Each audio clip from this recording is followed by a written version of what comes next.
Hi, Trina. Glad to see you're here. Yes, and it's 7 o'clock for you, Scott, and 10 o'clock for me.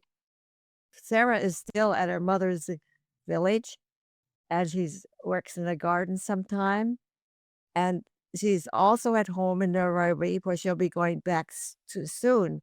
And she also lectures on the various ways of communication, which means that she's quite educated and she's learning a lot now from her mother in the village. And we're going to be featuring her some more. But right now, she's going to talk about the Pope's visit, I think. That's the primary thing. Right, Sarah?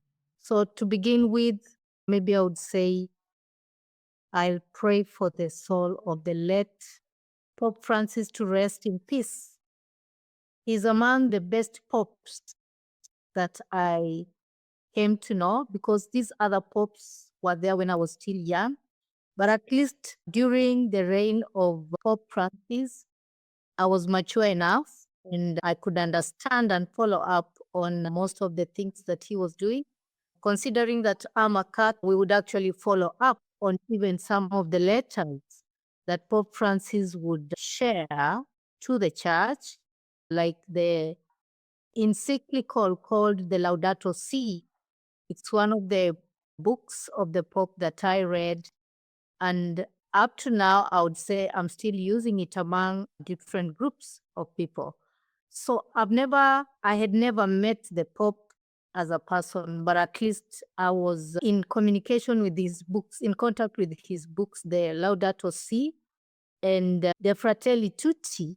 And I even participated in doing the analysis of Laudato Si together with my Grail sisters, the Grail International. So we did an analysis and summary of each chapter of Laudato Si and shared these analyses to other Grail members in 23 countries that Grail organization belongs to. And since the time I did the analysis and the summary of this book, that was in 2017. I think I just loved the book, the letter, and especially the message that was in that particular book.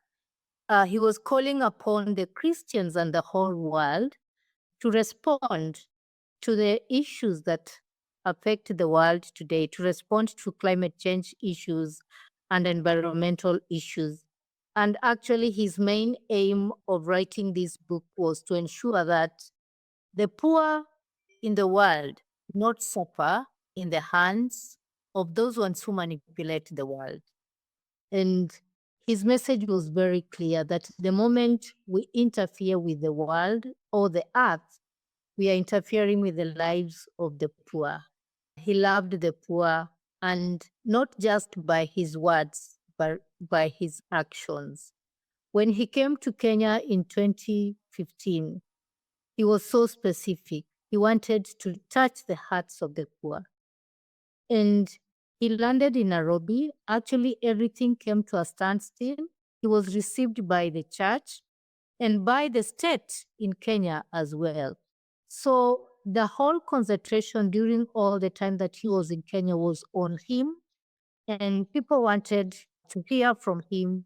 They wanted to touch him. They wanted him to bless them. They wanted him to pray for them. And he chose a very poor community in the Nairobi city.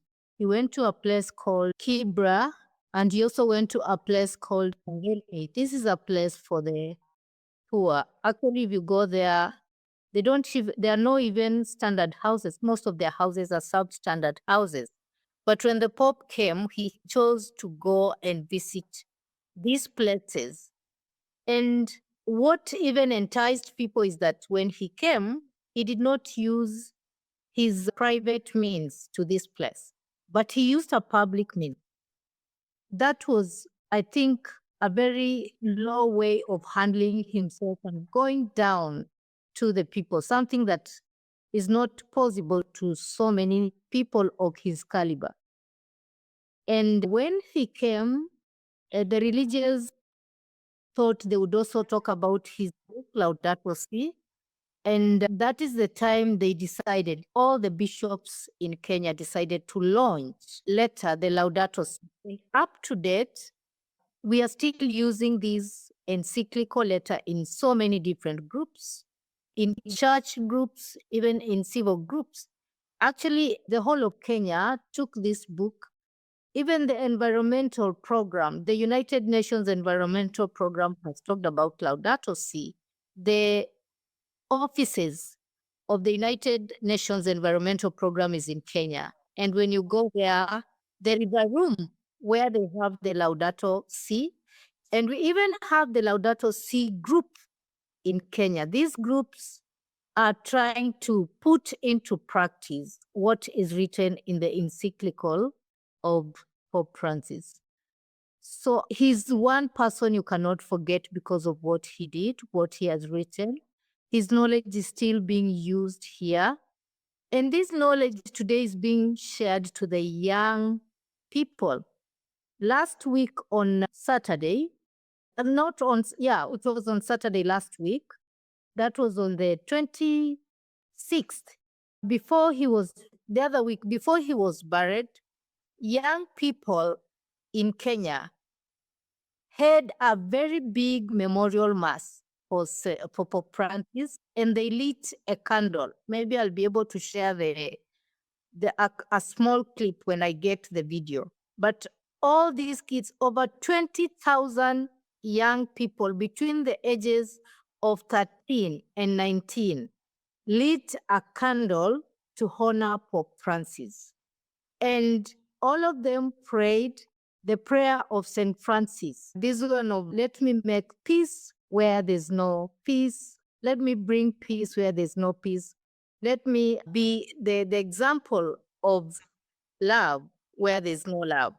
And it was so beautiful. It was aired on TV. It was even on a newspaper, showing how people have learned a lot from Pope Francis. So in as much as we are still mourning, I think his life is celebrated in a way. It's celebrated in such a way that he's left a legacy. He has left knowledge that people are still using, and people may not be able to forget about him. We just got more stories about his simplicity of life, that he died owning nothing, with less than 100 euros. You see, this is an extraordinary person, actually. He did not live a luxurious life. He chose to live in is it Santa, whatever, instead of living in a luxurious palace like his predecessors. But at least for him, he was practicing the life of living the vow of poverty practically. And today, as I sit here, I see Pope Francis transformed the hearts of so many people. He touched the hearts of so many people, especially in Kenya, the poor. Some of the youth whom he blessed when he came in Kenya were giving testimonies on how they've excelled in life, they've succeeded in life, and they, like, most of them want to live like him, that life of simplicity, irrespective of maybe his status and what, the life of simplicity, until a practical life of serving others, of helping the poor, of making sure that there is peace in the world, because we talked a lot about peace. And in Kenya, even the politicians were able to remember what he said. And one politician said that if only Kenyan politicians would want to honor the Pope in the best way, is to stop corruption in the country. And that would be the best way of honoring even the visit of Pope Francis, which he made in Kenya in 2015. Because that is one thing that he also talked about when he came in Kenya. So I think Okay, I just feel, I don't know, I find myself calling him saint, a saint already. I don't know. But I think he lived a life of a saint, according to me. And may his soul rest in peace. Amen. Oh, Sarah, you're a hard act to follow here, and I don't think I should say much more right now. I just want to say that the translation in English to Laudato Si is our common home, our common home. And he wrote it for everyone in the whole world, much like Pope John the 23rd in the beginning of the 1970s, that we need to open up the church and bring in some fresh air. And that's when he called this conference of bishops that came every year for a while, called the Vatican II. And at the end of it, we had our mass back in our own language, not in Italian, not in Latin, rather, which is close to Italian. We had and a lot of changes happened in the church at that time. So as a fellow Catholic, I'm very happy that I was also very inspired by Pope John the 23rd, who said something that was, for me as a Catholic, was very important because we had been so anti-communist publicly, structurally, maybe not anti-communist human beings that were our friends, but structurally. And he said that you can work for peace with everybody. And his encyclical called Pacem in Terris, that's peace on earth, was written for everybody. Just like Laudato Si, or our common ground, is written for everybody. And all over the world, and different religions. And here in the United States, a wonderful book I have about people like Vandana Shiva and other people, Bill McGibbon, 350.org, that the climate change person. These people wrote chapters about what this book meant to give a worldwide focus on things, on the environmental thing. And the cry of the poor and the cry of the earth are the same. You can't fix one without fixing the other. They have to be fixed simultaneously. That's what he stood for all the time. So there's more I can, of course, say about the Pope, but I think, Sarah, used a beautiful introduction of the whole picture of the picture.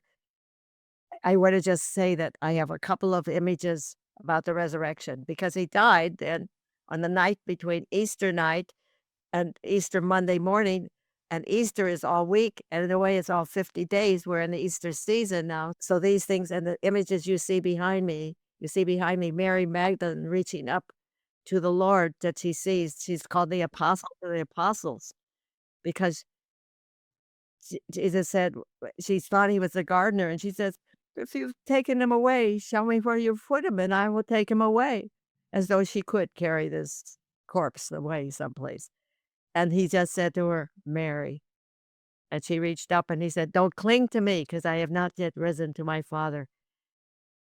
And so go and tell my brethren, those apostles in the upper room that were still quite frightened, reasonably so.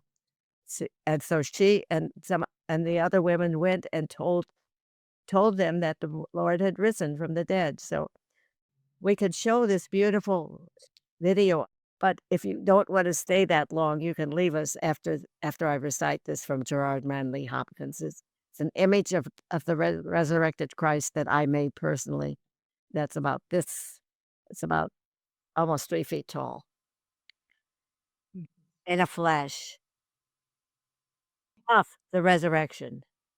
In a flash, in a trumpet crash, I'm all at once what Christ is, because he was what I am.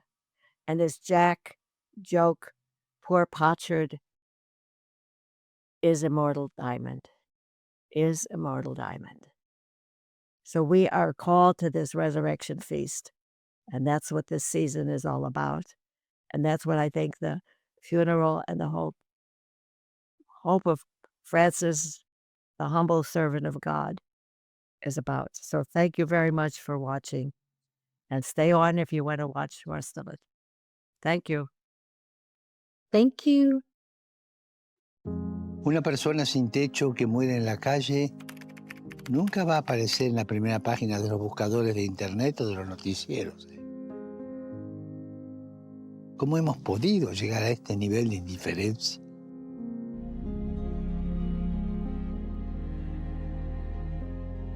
¿Cómo dejamos que la cultura del descarte, en la que millones de hombres y mujeres no valen nada frente a los beneficios económicos, cómo dejamos que esta cultura domine nuestras vidas, nuestras ciudades, nuestro modo de vivir? Se nos va a endurecer el cuello de tanto mirar al otro lado para no ver esta situación. Por favor, dejemos de hacer invisibles a los que están al margen de la sociedad, ya sea por motivos de pobreza, independencia, enfermedades psíquicas o minusvalías. Centremos en la acogida, en acoger a todas las personas que lo necesitan. La cultura de la acogida, de recibir, de dar techo, de dar hogar, de dar amor, de dar calidez humana. Oremos para que las personas que viven al margen de la sociedad, en condiciones de vida infrahumanas, no sean olvidadas por las instituciones y nunca sean descartadas